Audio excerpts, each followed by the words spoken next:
Emmanuel Walker, better known as Manny, wiped his hands on a towel and stared out the window of his new restaurant, a blend of anticipation and uncertainty etched across his face.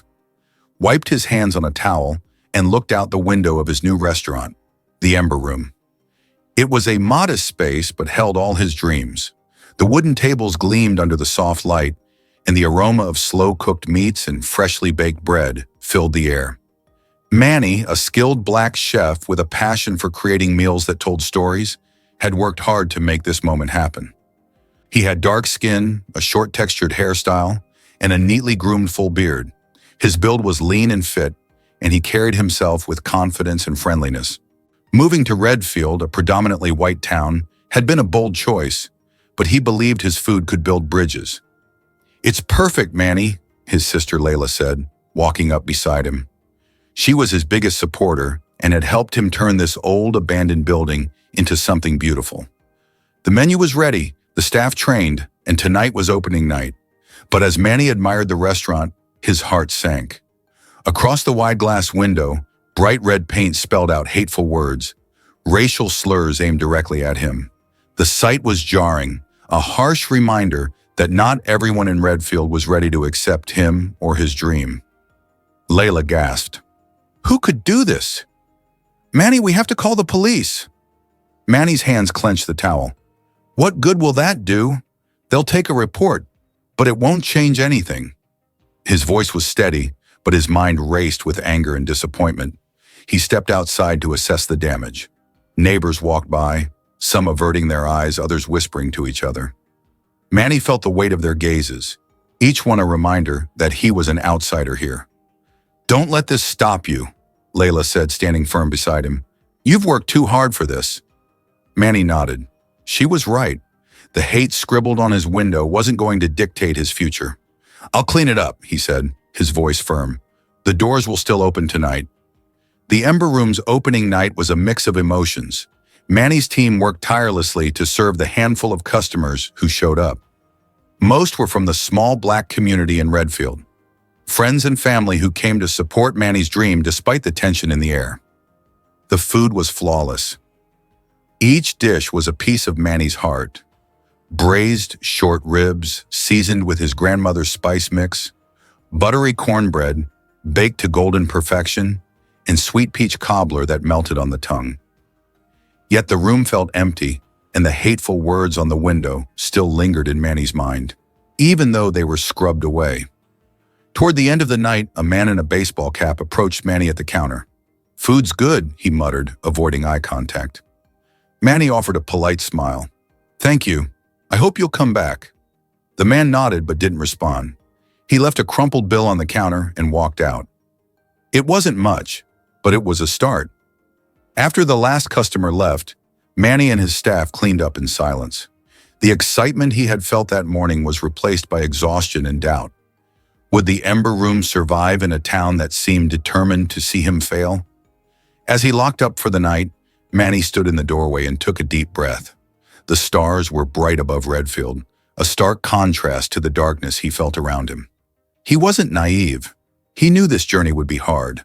But seeing those hateful words on his window had lit a fire within him, a flame that refused to be extinguished.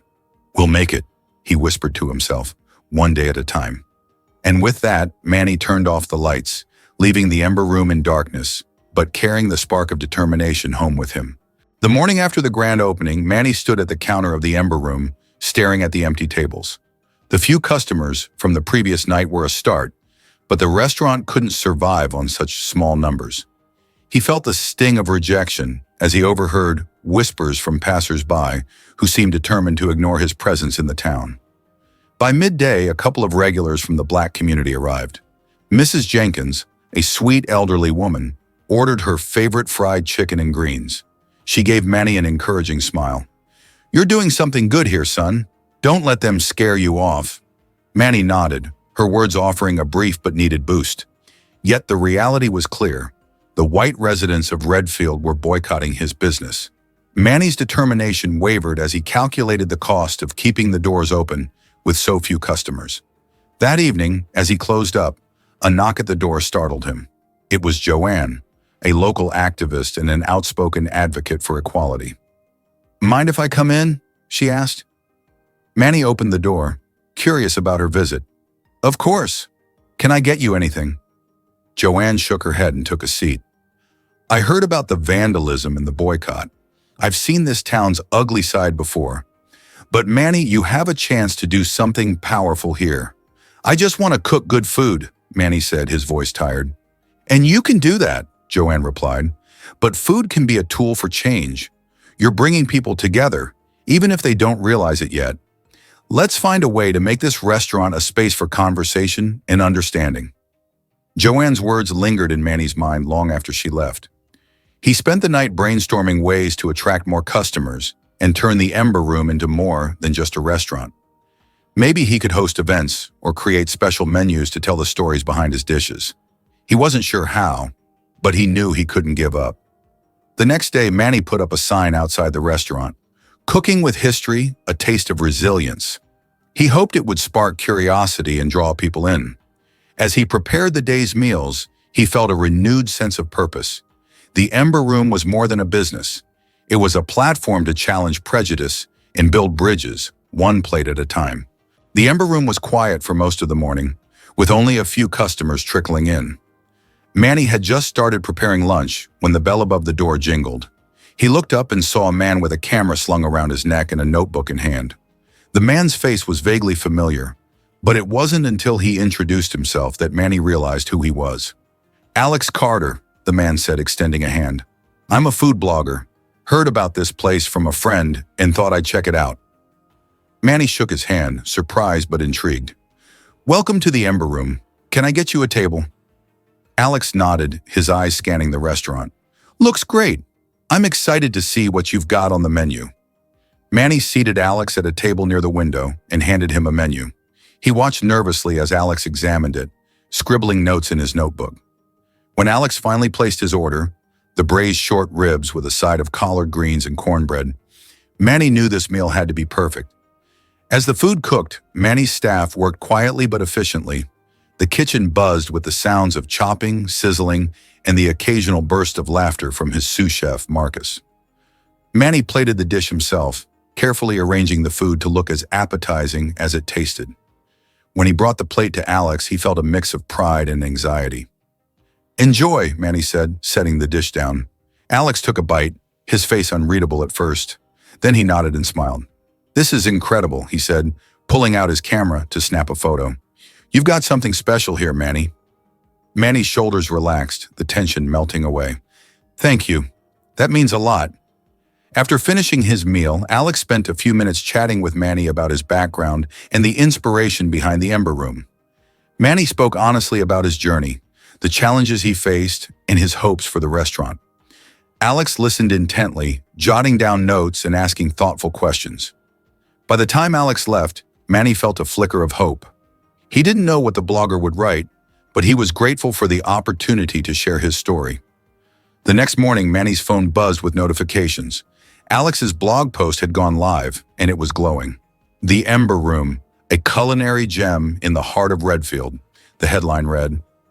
Alex praised the food, the ambiance, and Manny's resilience in the face of adversity.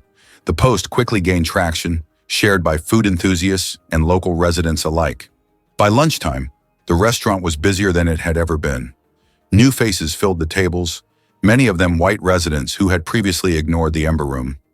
Manny and his staff worked tirelessly to keep up with the demand. And while the atmosphere was tense at times, Manny couldn't help but feel encouraged. However, not all the new customers were there for the food. Some came out of curiosity, their eyes scanning the restaurant as if searching for something to criticize.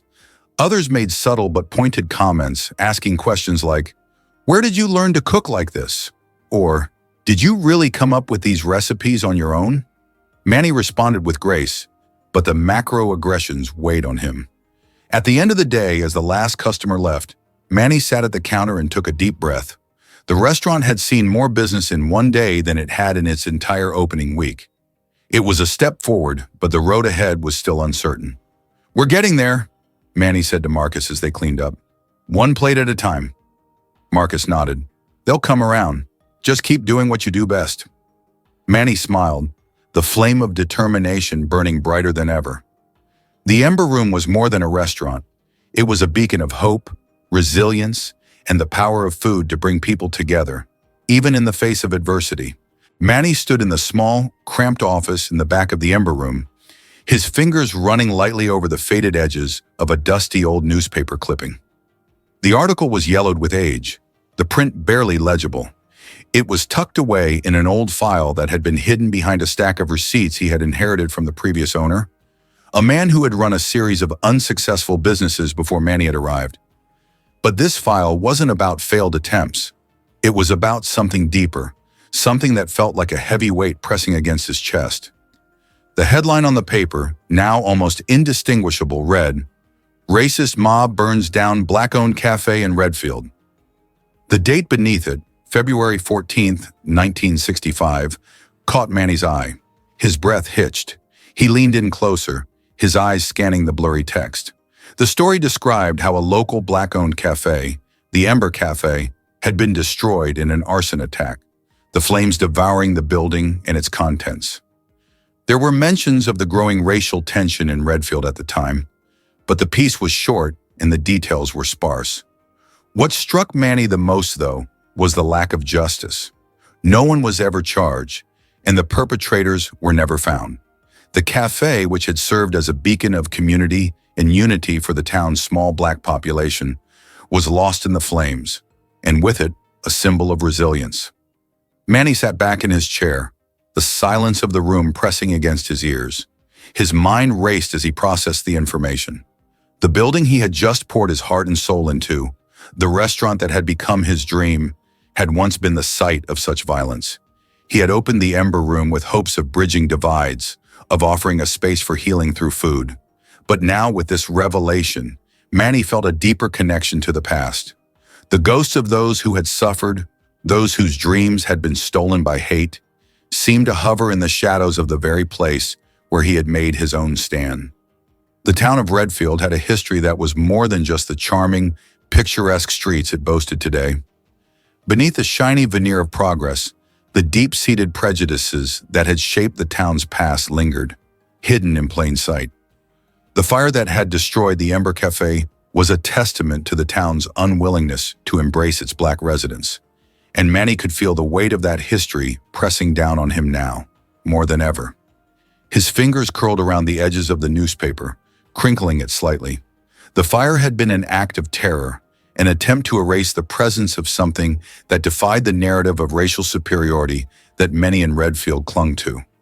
And now, decades later, Manny had opened the Ember Room in the same spot, unknowingly stepping into the footsteps of those who had come before him. The realization shook him to his core, but it also stirred something else within him: determination. This town, with all its hidden hatred and division, was not going to get the best of him. He would not let history repeat itself. Manny stood up from the chair, his resolve hardening. He couldn't ignore the ghosts of the past. They would always be there, lurking in the shadows, but neither could he let them define him or his restaurant. This was no longer just about food or the restaurant's success. It was about something bigger, about the legacy of those who had fought for space, for dignity, and for respect in a town that had tried to erase them. The Ember Room wasn't just his restaurant, it was a continuation of their fight. Determined to learn more, Manny began to dig deeper into the town's history, uncovering old records and reaching out to longtime residents who had lived through the turbulence of the 1960s. He spoke to Mrs. Jenkins, who, although never directly involved, had lived through the civil rights movements of the era. Her stories were painful, but they revealed how deeply rooted the town's racial prejudices ran. It was clear that while things had improved since those dark days, the shadows of the past still held sway over many in the community. One evening, after closing the Ember Room for the night, Manny sat with a cup of tea at the kitchen counter, flipping through his notes. He made a decision. He would use his restaurant as a platform, not just for food, but for education and conversation. He would invite the community to learn about the history that had shaped the town, about the struggles that had come before him, and the pain that still lingered beneath the surface. He designed a new event for the following month, the Legacy Dinner. The idea was simple. He would prepare a meal inspired by the dishes served at the Ember Cafe all those years ago.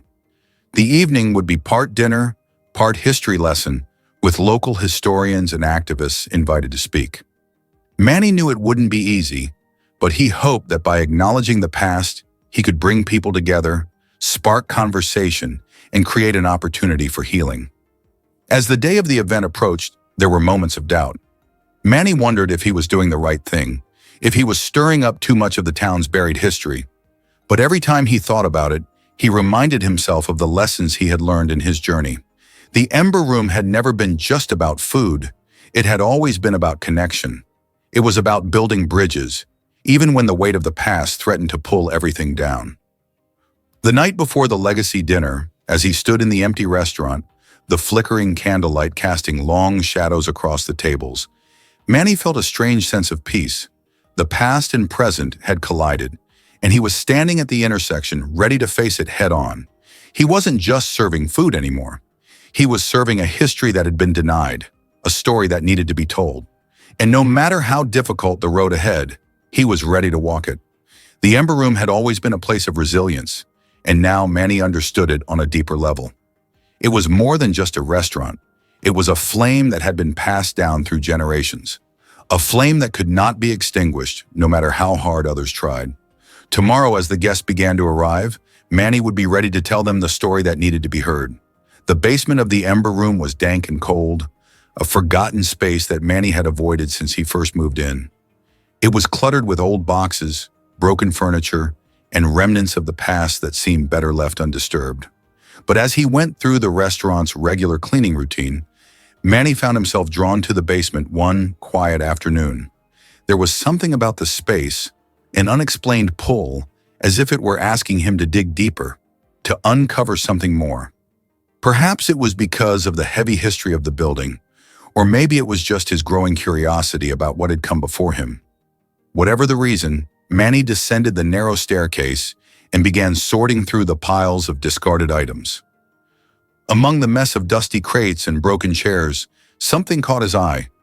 An old, charred book, half buried under a pile of forgotten papers. It looked out of place, a relic from another time. He carefully reached for it, feeling the warmth of the charred edges beneath his fingers. It was a cookbook, its leather cover singed and blackened, as though it had narrowly escaped a fire. Manny held it in his hands for a moment, feeling a strange connection to it, the weight of the past pressing against his palms. He carefully opened the book, its pages crinkling under his touch. The smell of burnt paper wafted up, mingling with the mustiness of the basement. As he flipped through the pages, Manny saw that many of the recipes were handwritten, each one inscribed in elegant, flowing script.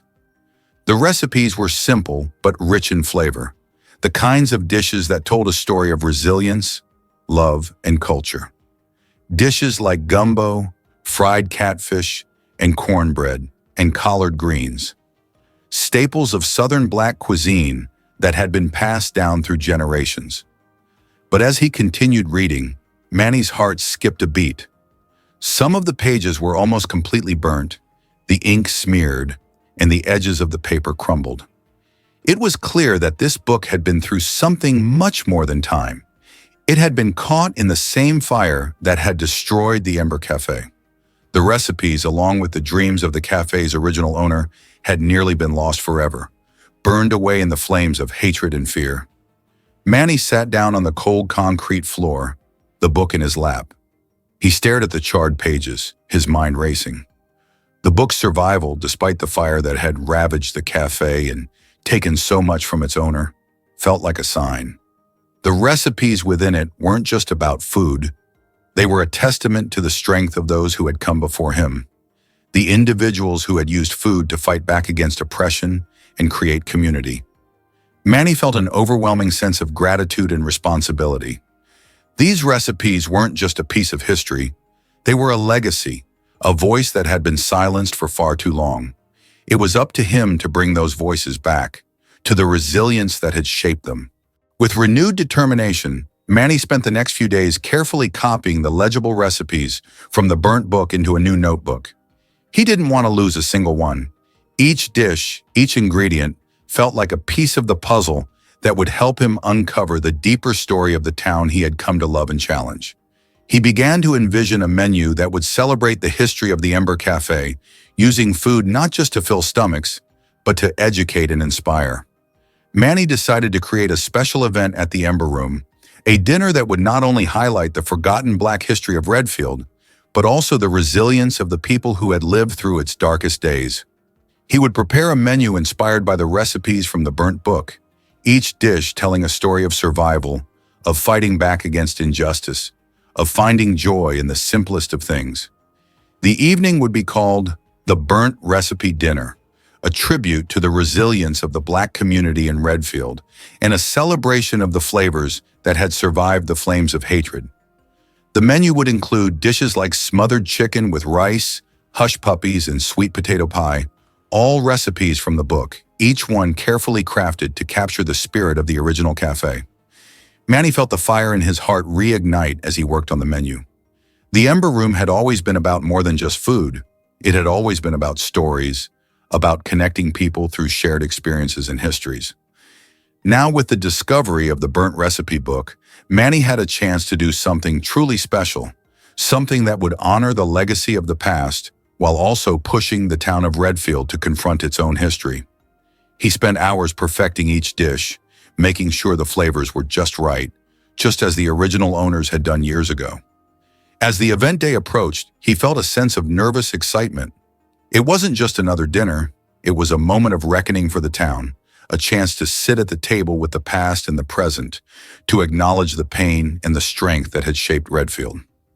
The night of the Burnt Recipe Dinner, the Ember Room was filled with a mixture of regulars, newcomers, and a few curious faces from Redfield's white community. Manny moved through the kitchen, his hands steady as he plated each dish with care. The atmosphere was thick with anticipation, the weight of the evening's purpose settling over the room. He had prepared an introduction for the guests, a speech about the history of the Ember Cafe, the significance of the recipes, and the importance of acknowledging the town's painful past. But as he looked out into the dining area, seeing the guests seated at the long tables, he felt an overwhelming sense of pride.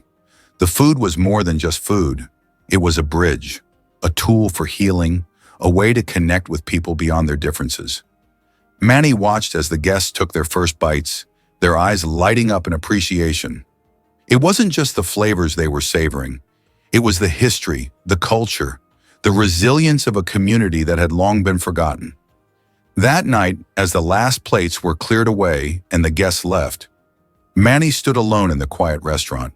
He looked around at the empty tables, the flickering candlelight casting long shadows across the floor. The Burnt Recipe Dinner had been a success, but more than that, it had been a step forward, a step toward healing, toward understanding, and toward honoring the past that had shaped him. Manny closed his eyes for a moment, feeling a deep sense of fulfillment. The Ember Room had always been more than a restaurant. It had always been a symbol of resilience. Now it had become a place where the past and present could coexist, where food could be a catalyst for change. And as long as he had a seat at the table, Manny knew he would continue to honor that legacy, one dish at a time. The Ember Room had never felt as charged as it did in the days following the Burnt Recipe Dinner. Word of the event had spread quickly through Redfield, and the reactions were as mixed as they were heated. Some embraced the celebration of history, seeing it as a necessary step toward healing and understanding. But others, many from the town's white community, saw it as a provocative act, a stirring of old wounds that they believed were better left forgotten. It started with a handful of complaints, casual whispers at the local grocery store and coffee shop. People grumbled about Manny's choice to revisit such painful history, accusing him of reopening old scars and dividing the community when everyone should be focused on moving forward. Soon these murmurs turned into louder voices. Letters to the editor in the Redfield Gazette began to appear, condemning Manny for playing the race card and for using his restaurant to stir up resentment. By the third day after the dinner, the first protest outside the Ember Room had begun. Manny stood by the kitchen window, his eyes focused on the small group gathered outside. A handful of angry white residents held signs reading, "Move forward, not backward, and no more divisiveness." They shouted slogans, accusing Manny of being divisive, of bringing racial tension back into a town they felt had worked hard to overcome it. Some even shouted threats, calling for a boycott of the restaurant, claiming they wouldn't patronize a place that pushed racial agendas. The protests weren't isolated. Soon the local Facebook groups lit up with heated debates, posts accusing Manny of manipulating history and trying to make people feel guilty flooded social media, as did messages from others in the community who rallied behind him, defending his right to share the stories that had long been silenced. The battle lines had been drawn, and Redfield was divided. Inside the Ember Room, the pressure began to build. Manny had been expecting some backlash, but nothing had prepared him for the wave of hostility that followed. The phone rang constantly with calls from irate customers, threatening to never return to the restaurant. He could feel the weight of it all pressing down on him, on his business, on his reputation, and on his dream. Even the few loyal customers he had gained since opening the restaurant seemed hesitant now, uncertain whether they should continue supporting him in such a volatile environment. Marcus, who had been by Manny's side since the early days, noticed the toll it was taking on his friend. He could see the exhaustion in Manny's eyes, the way his shoulders slumped as he worked long hours in the kitchen, trying to maintain some semblance of normalcy. But he knew Manny wasn't going to back down. Not now, not after everything that had brought him to this point. One evening after closing time, Marcus sat down across from Manny at the kitchen table. The weight of the recent events seemed to hang heavily between them. "You know, man," Marcus began, his voice low but firm, "you didn't do anything wrong. You did what you set out to do. Respect the past, bring people together. If they can't see that, that's on them." Manny sighed, rubbing his eyes. The protests outside had quieted for the night, but the anger still simmered.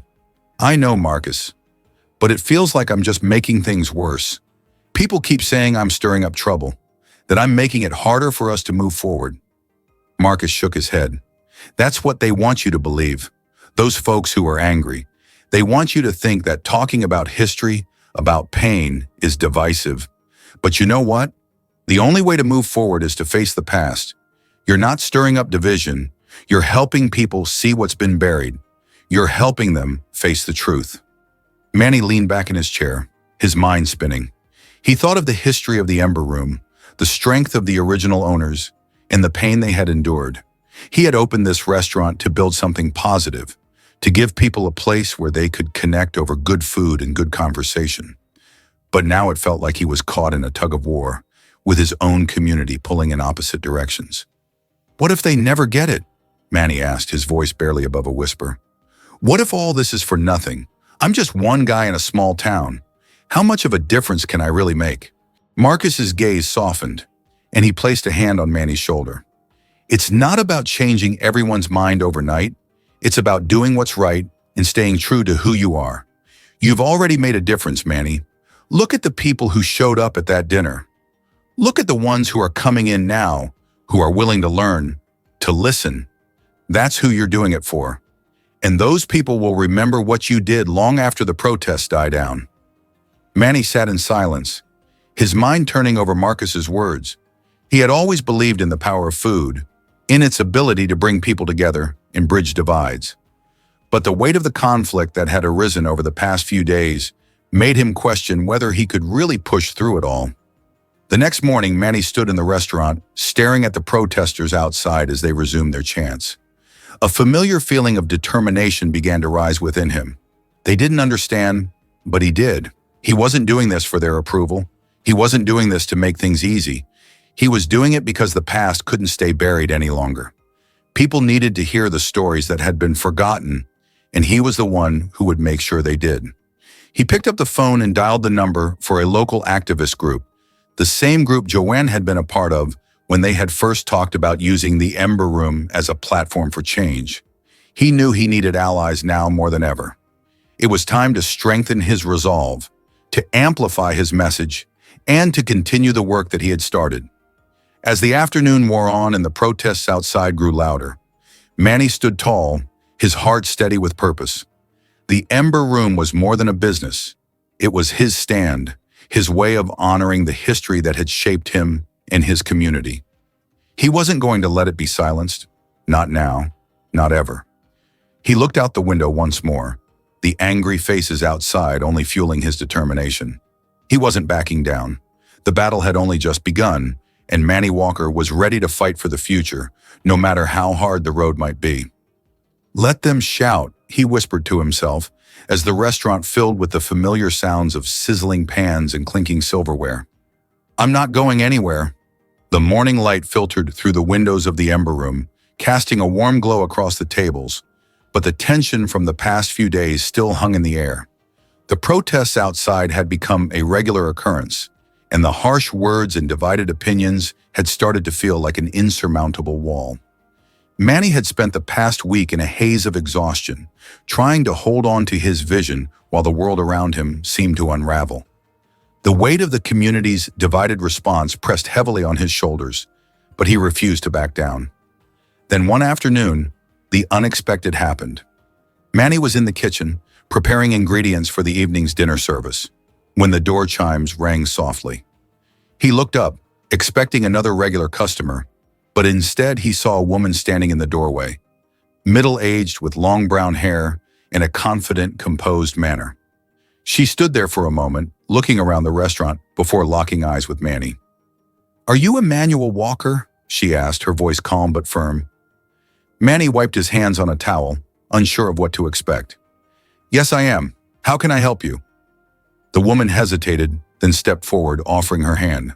"I'm Sarah Carter, my grandfather. He was one of the men responsible for burning down the Ember Cafe all those years ago." Manny's heart skipped a beat, his breath catching in his throat. He had expected many things, but this was not one of them. His eyes narrowed slightly and he instinctively took a step back, feeling the weight of history and resentment pressing in. Sarah seemed to sense the tension. She quickly added, "I know this might be hard to hear, but I came here because I want to make things right. I can't undo the past, but I want to try and help heal the wounds my family's actions caused." Manny studied her, unsure of how to respond. His first instinct was to reject her, to ask her why she thought she could make any difference after everything that had happened. But something in her eyes, sincerity, perhaps even pain, stopped him. He had spent his life trying to bridge divides, and now here was someone who seemed willing to do the same, despite the history that tied them together in the most painful of ways. He gestured to a seat at the counter, his voice cautious. "I'm listening." Sarah took a seat, and as she spoke, she explained that her grandfather, who had been an influential businessman in Redfield during the 1960s, had been part of the mob that had burned down the Ember Cafe. Though she was too young to understand the full extent of his involvement at the time, she had grown up hearing stories of his life and actions. As she got older, Sarah began to learn about the damage her grandfather had caused, not just to the building, but to the lives of the people who had worked there, who had built a community around that cafe. "I don't expect forgiveness, and I don't expect you to forget what happened," Sarah said, her voice softening. "But I wanted you to know that I've spent years grappling with this. And I think it's time for me to do something. Something that could help move us toward healing, even if it's just a small step." Manny sat quietly for a moment, letting her words sink in. He had been so focused on the divisions within the town, on the people who protested his restaurant, that he hadn't expected someone to come forward like this. There was a part of him that felt uncomfortable, even angry, but he also recognized something else.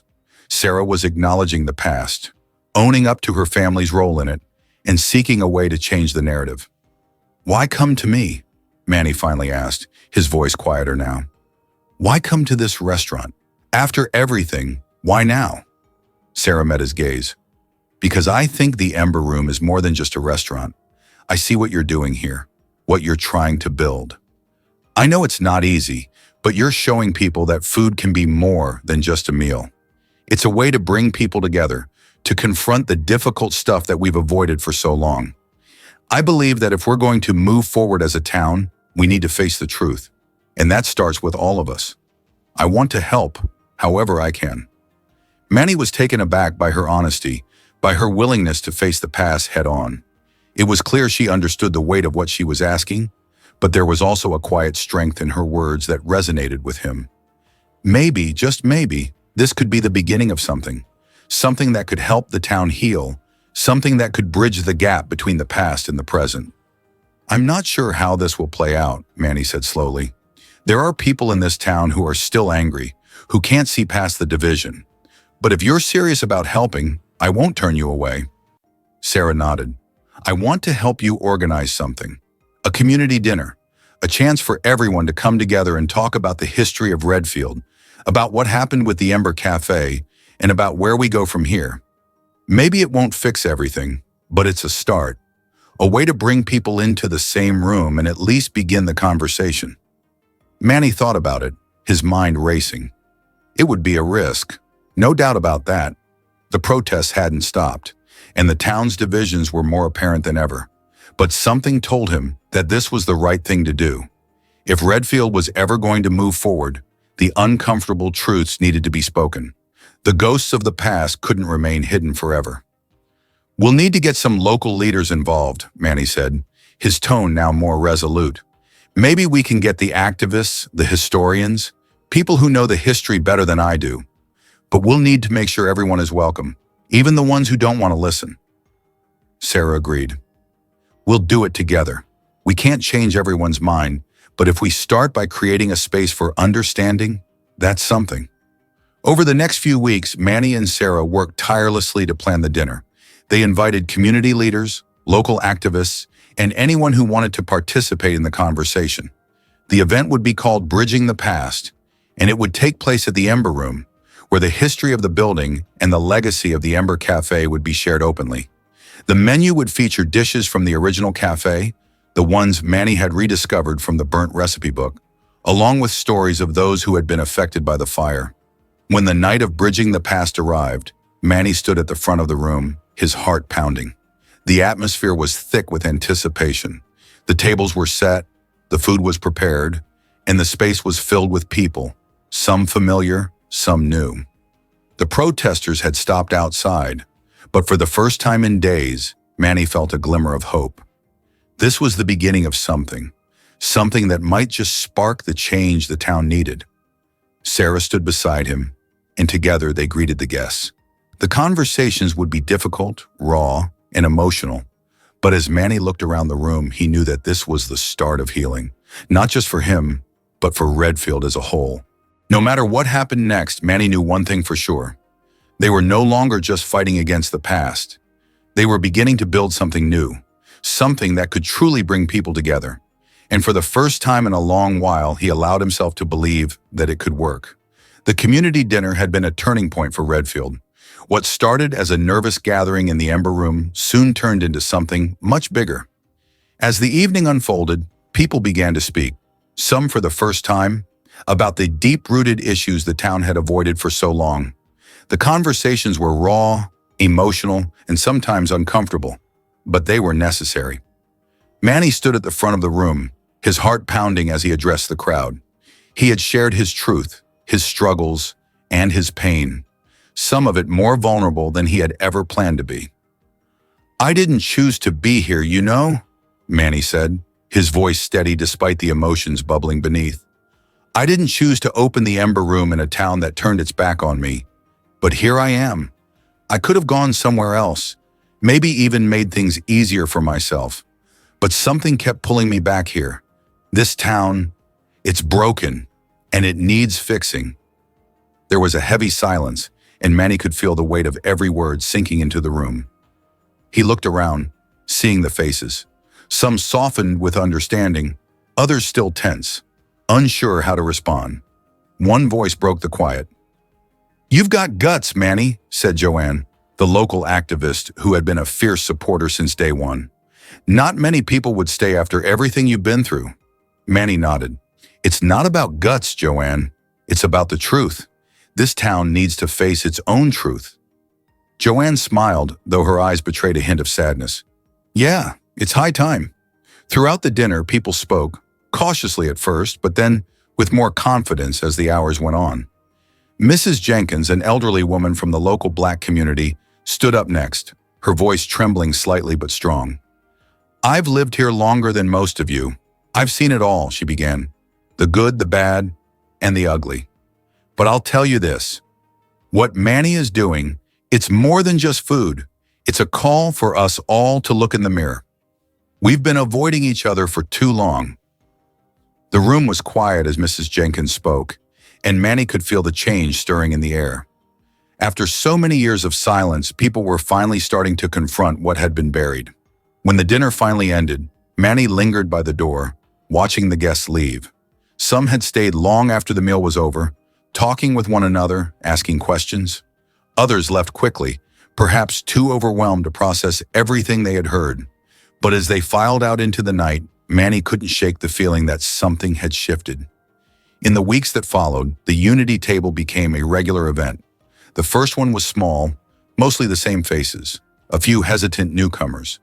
But as word spread, more people came. Manny greeted everyone as they arrived, offering his signature smile even though inside, he was still nervous. "Hey, you made it," Manny said to Sarah, the granddaughter of the man responsible for the destruction of the Ember Cafe. She'd become an unexpected ally, and they'd worked together to organize these dinners. "I told you I would," Sarah said with a wink. "Besides, it's hard to stay away from a good meal." She glanced around the room, the atmosphere much warmer than it had been at the first dinner. "I think this is working." "It's working," Manny said quietly, almost to himself. He looked over the group who had begun to sit down and engage in conversation. "But we still have a long way to go." Sarah gave him a reassuring smile. "One step at a time." The following month saw the Ember Room's Unity table dinners gaining attention, not just locally, but nationally. Journalists came to cover the story, and Manny found himself being interviewed for newspapers, television programs, and podcasts.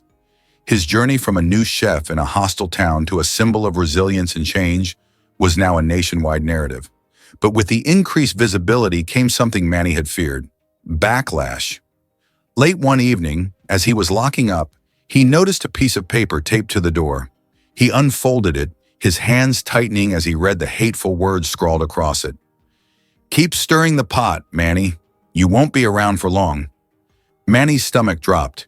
He stood there staring at the paper in disbelief, but then he crumpled it up and tossed it into the trash. "You know, sometimes I wonder if all this is worth it," he said aloud, mostly to himself.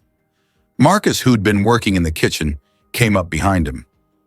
"It is, man. It's more than just a restaurant. You've built something that matters." Manny smiled, but it was weary. "I don't know how much longer I can take it. The threats, the hate, it feels like it's closing in." Marcus placed a hand on his shoulder. "You've already come so far. You're doing what most people are too scared to even try. You can't let them win." Manny stood in silence for a moment, letting Marcus's words settle. It was true. The fear was real, but so was the change. The town was beginning to evolve, slowly but surely. "Maybe you're right," Manny said finally. "I'm not going anywhere." As the Unity table continued to grow, so did the acceptance. Redfield wasn't perfect. There were still days filled with tension and disagreement, but the progress was undeniable. People were coming together, sharing meals and conversations that were uncomfortable at first but slowly became easier. The walls that once separated the black and white communities began to soften, and those who had once fought against Manny's vision started to realize something. The Ember Room wasn't just a restaurant. It was a symbol of what was possible when people chose to come together, to listen, to learn. One evening, as the restaurant buzzed with energy, Manny walked through the dining room. He stopped at the tables, exchanging a few words with guests, old regulars and new faces. He smiled at the laughter, the shared moments. It wasn't perfect, but it was enough. "Manny," Sarah called from the back of the room, holding a tray of food. "You okay? You look a little lost." Manny looked at her and laughed. "I'm just thinking about how far we've come. A few months ago, I didn't even know if this place would make it. Now, look at this." "Look at what you've built," she corrected him with a wink. "This is your legacy." Manny smiled, his heart full. He didn't know what the future would hold, but as he looked around at the faces of people, some who had been strangers just months ago, some who had come to embrace the change, he knew that the Ember Room had become something lasting.